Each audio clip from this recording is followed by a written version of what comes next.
नमस्कार दोस्तों, मेरा नाम है नितिन शेखर एंड आप सभी का स्वागत है मेरे YouTube channel war with yourself में। सबसे पहले मेरी तरफ से और मेरे YouTube चैनल की तरफ से आप सभी को रक्षाबंधन की हार्दिक शुभकामनाएं।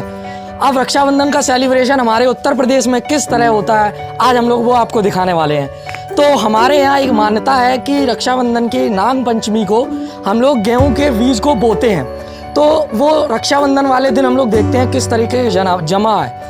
तो उस बोए हुए बीज को हम लोग देखेंगे कि हमारे यहाँ ये रखा हुआ है, और जैसा कि ये बीज रखा हुआ है हम लोग देख रहे हैं। तो इसमें ये मान्यता है कि जिसके यहाँ ये बीज जमता है, कम अच्छा जमता है, उसकी फसल बहुत अच्छी होती है, और जिसके यहाँ ज़्यादा अच्छा जमता है तो उसके यहाँ फसल कम अच्छी होती है। तो ऐसा हम लोग हमारे बुजुर्ग से जानते हैं कि उनकी वो हमारी इस मान्यता के बारे में क्या कहना चाहते हैं। मैं हमारे बाबा से पूछना चाहता हूँ कि वो क्या कहना चाहते हैं। बाबा, आप बताएंगे कि हमारी ये रक्षाबंधन की बुझरियों का कार्यक्रम कब से चल रहा है? हम तो बहुत पुराने ही चल रहा है, आज से नहीं, कई वर्ष, सैकड़ों वर्ष। हमारे बाबा जी ने बताया कि ये हमारे जो प्रथा है काफ़ी वर्षों से चल रही है। अब मैं हमारे कुछ अंकल से पूछना चाहूँगा कि उनका क्या मानना है। अंकल जी, आप क्या मानते हैं इसके बारे में? ये 50 साल पुराना चल रहा है, काफ़ी दिन से चल रहा है। हमारे बुजुर्ग बता रहे हैं बहुत पूर्वों से चल रहा है। ऐसा है कि अब ये बुझरियों को हमारे भाई लोग, हमारे मित्रगण जो भी है, सभी इन सभी को अभी झूले पे झुलाया जाएगा। उसके बाद इसको एक ऐसे स्थान पर ले जाया जाएगा जहाँ बहता हुआ पानी हो, जिसमें हम लोग नहर या नदी या तालाब में पानी बहता नहीं है, लेकिन जब ना बहते हुए पानी में नहीं व्यवस्था होती है तो तालाब में भी इसको विसर्जन किया जाता है। तो अभी हमारे छोटे भाई इसको झूले पर झुलाएंगे, तो देखते हैं कैसे होता है। हमारे सभी भाई इसको झूले पे झुला रहे हैं। इसके बाद हम लोग इसको लेके चलेंगे बम्बे में, जो कि गांव के नज़दीक पाया जाता है। तो अभी इन सभी को झुलाया जाएगा, जैसे कि हमारे सभी लोग इसे झुला रहे हैं बड़े ही श्रद्धा से। इसको झुलाने के बाद ये सारी बुझरियाँ ले जाएंगे हम लोग गाँव के नज़दीक एक बम्बे पर, जिसको हम छोटी नहर बोलते हैं, जो कि नहर से कटकर आती है, जिसे हम अगर सरल भाषा में बोलना चाहें तो एक कैनाल की ट्रिब्यूटरी होती है।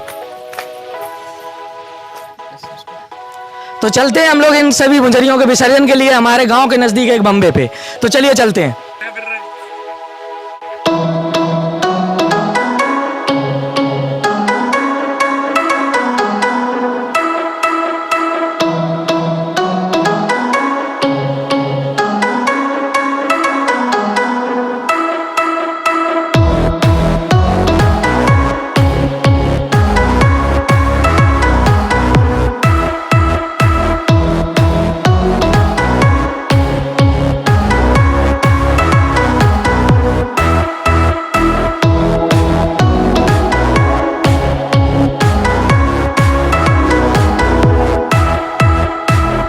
तो देखिए, हम लोग पहुंच चुके हैं हमारे गांव के नज़दीक एक बम्बे पर। अब यहाँ पे हमारा ये विसर्जन होगा, और ऐसा माना जाता है कि विसर्जन करते समय इन सभी बुझरियों को हम लोग इसे उखाड़ लेते हैं, और उखाड़ने के बाद हम लोग इसका क्या करते हैं, इसको हम लोग हमारे गांव में सभी लोगों को एक दूसरे को देते हैं और बांटते हैं, और दिखाते हैं कि हमारा जो बीज है, जो कि हमारे अभी आने वाली फसल में बोया जाएगा। जैसे कि अभी गाँव में इस समय धान की फसल लगाई गई है। धान के बाद हमारे यहाँ पे गेहूं की फसल लगाई जाएगी। अभी हम लोग इसको निकालेंगे, फिर जाके गांव में सभी लोगों को इसको एक दूसरे को देंगे, हम देंगे और दूसरों की लेंगे, जिससे पता चलता है कि किसकी फसल कैसी है। तो देखिए, हमारे गांव के लोग, हमारे परिवार के लोग किसी बेताबी से लगे हुए हैं, कितनी अपने उत्साह से लगे हुए हैं इन सभी को तोड़ने में। उनको बोलते हैं बुझरियाँ नुनी जाती हैं, अगर हम सरल भाषा में बोलें, गांव की भाषा में बोलें तो बुझरियों को नुना जाता है। सभी लोगों ने ये कर लिया है। अब एक दूसरे से, यहीं पास में हमारा एक मंदिर है, यहीं पास में पीछे मंदिर है, इस मंदिर पे पहले बुझरियों को चढ़ाया जाएगा। उसके बाद हम लोग एक दूसरे को अपनी अपनी बुझरियाँ देंगे और एक दूसरे से शेयर करेंगे। बोला जाए तो इसमें शेयर करने से पता चलता है कि किसकी फसल कैसी होने वाली है, और सब लोग एक दूसरे को बताते हैं। तो जानते हैं मैं अपने पापा से जानना चाहूँगा कि ये मान्यता कैसी है, तो हमारे पापा कुछ बताएंगे इसके बारे में। बीज का जनरेशन जो होता है उसका टेस्ट इस रक्षाबंधन के त्यौहार के साथ साथ में किया जाता है, और टेस्ट करने के बाद हम एक दूसरे को दिखाते हैं। जो अंकुरित बीज होता है, ये पौधे हैं, इनके माध्यम से हम एक दूसरे को अपने बीज को दिखाते हैं। ये परंपरा सदियों से चली आई है। इसकी कोई तारीख होती की निर्धारित नहीं है कब से चल रही है। तो जैसे हमारे पापा ने बताया कि ये प्रथा बहुत दिनों से चली आई है, तो इसके बाद हम लोगों ने इसका विसर्जन कर दिया है।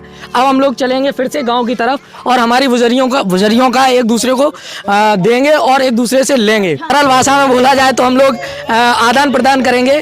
तो एक्सचेंजमेंट ऑफ बुजुर्गियां is called celebration of Rakshabandhan. चलते हैं हम लोग गाँव की तरफ। तो जैसा कि आपको दिख रहा है, हमारे सभी फैमिली मेंबर्स, गांव के लोग वापस गांव की तरफ प्रस्थान कर रहे हैं। अब हम लोग गांव की तरफ चलेंगे और ये हमारे कुछ एक्साइटेड भाई लोग हैं जो ऐसा दिखा रहे हैं और ये हमारा रक्षाबंधन बहुत ही एक्साइटेड बना हुआ है। तो चलते हम गांव की तरफ और मैं अभी आपको दिखाऊंगा कि ये मुजरियाँ जो मेरा भाई दिखा रहा है और ये कैसे एक्सचेंज करते हैं और क्या मान्यता है। चलिए चलते हैं गाँव की तरफ। तो जैसा कि आप लोग देख रहे हैं कि ये भजरियाँ एक दूसरे को शेयर कर रहे हैं और अपनी अपनी ब्लेसिंग्स ले रहे हैं और एक दूसरे को शेयर करते हैं, एक दूसरे से ब्लेसिंग लेते हैं, आशीर्वाद लेते हैं। छोटा बड़े के पैर छूता, ये हमारे भारत की ये मान्यता है और ये संस्कार हैं कि हमारे एक दूसरे के पैर छूते हैं और बड़े दूसरे छोटों को आशीर्वाद देते हैं और भजरियों का आदान प्रदान किया जाता है। तो अभी आप लोगों ने देखा कि सब लोग अपने छोटे बड़ों के पैर छू रहे थे और बड़े छोटों को आशीर्वाद दे रहे थे। अब हम लोग हमारे घर वापस आ चुके हैं और हमारे सारे भाईजान और परिवार के लोग बैठे हुए हैं और ये माहौल चल रहा है रक्षाबंधन का। और अब मैं लास्ट में आप लोगों से यही कहना चाहूँगा कि आप लोग रक्षाबंधन को बड़े ही सावधानी पूर्वक मनाएं, क्योंकि अभी कोरोना वायरस हमारे भारत से ख़त्म नहीं हुआ है। तो आप लोग इस बात का ध्यान रखें और सुरक्षित रहें अपने। और ज़्यादातर मेरा मानना है कि आप लोग घर पे रहें, जैसे हमारे परिवार के लोग सारे घर पे हैं और आप लोग भी अपने घर पर ही रहें। और लोग अभी मज़े में झूला भी झूल रहे हैं। हमारे एक भाई फ़ोन में व्यस्त हैं, अभी उनको दुनिया से कोई मतलब नहीं है। तो आप लोग अपना ख्याल रखें, घर पर रहें और इस वीडियो को लाइक करते रहें, हमारे चैनल को सब्सक्राइब करें और वीडियो अच्छा लगा तो शेयर ज़रूर करें और नई वीडियो की अपडेट के लिए बेल आइकन को दबाएं। अब तब तक के लिए मैं चलता हूँ और नई वीडियो जल्दी कराऊँगा। जय हिंद, जय भारत, वंदे मातरम।